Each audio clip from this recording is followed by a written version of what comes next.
Ene yenhwe asante aware. Ye ba asante mama aware ye nkabomu a ye ka oba ne be mabomu amamre kwan so so montena kopim omon kwan wiye.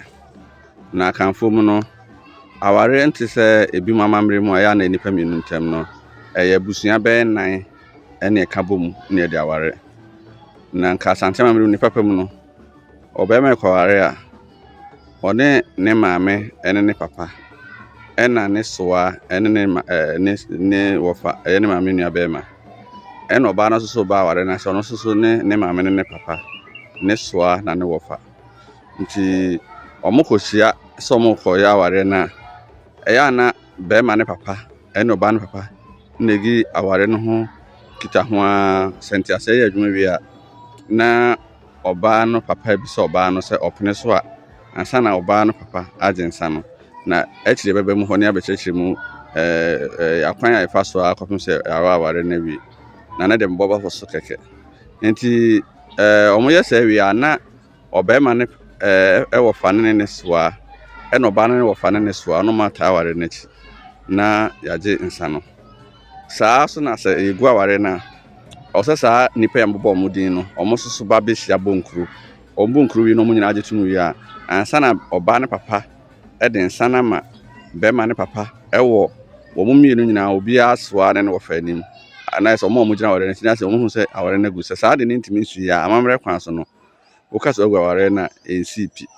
nti eba so akanfo mu no ye aware bi wo ha ye mpene so ebi ni se bema bi akọware fie bi mu na one oba na jai na obema na busuani bema fro kọware no ye mpesa oba bi akọware fie bi mu na aware na gu na oba na busuafo oba na busuani ba foforo pesa kọware bema kro na no ye mpe bibisa ebia mema mienu no mama ware no mema nuafo bi ne wa ware ya na mpesa mema mienu awom ye nuafo mama ware no ye mpesa nanso akanfo mu no enam se free ye maame afamunti no obitimi ware ne wofa ba efisa ne wofa ba no ne wofa yere abusan onye ne wofa abusan nti omonye abusan fo mutumi ware ena bibi wo honma ensi kwan wo amamre mu nanso ya na amanfo nhyada ni nye ho sa bi ni se obema ekọ ware oba wanyini chen bibibi ya na yenta mpene sa nti ano so honum ne mu so oba ekọ ware bema o chen bibibi ya ye fanse bema na bobra kwa ntina oba keto ahu ne se obetimi na ware no na akanfo mu no ye aware ahodo ensia a metuma bu ase akyekire mu ye aware ahodo ensia didi kan na ye aware pa eno ne aware a bema na oba ware a na ode wabusuafo afiri afane ba behia no mata akyire ama yaye no tisa ceremony ni yaye na senkrofo friend engagement no eno na ye aware pa no eno na ye friend aware pa uya no firi ho aye okuna aware se oba bi ekunu awu ni kunu wa kan se ye friend kuna se kunu be ye ne na it will be difficult for her to get another husband. So that's the meaning. It is a bibi say a it made the oba no ni kuna awu it made the bema foforo a obedi bema na de wabusan no ebesi nana se onware aware ne nto aso eno sa no monya na aware omonsan nye enhia enye no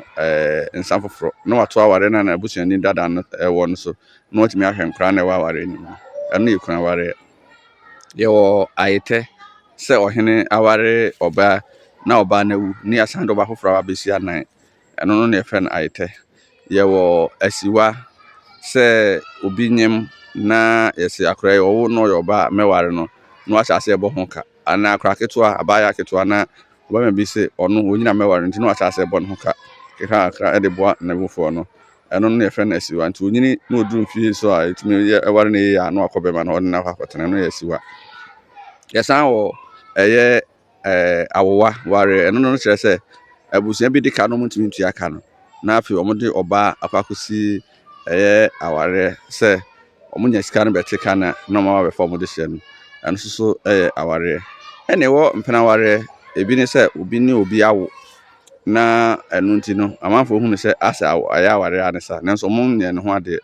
ana obeba na oba bi atwempena saa ma obi ahu nti akwati sa aware nanso enya nya ne ho ade na amammerɛ kwan so no aware nsia mabɔ so no nyinaa no sɛ bɛrima ne wu a depending on the situation no ɔbaa no tumi yɛkuna nti mɛsan ba biem na ma bɛkyerɛkyerɛ aware no mu biara se maako nneɛma ɛwɔ mu no na afei asoa so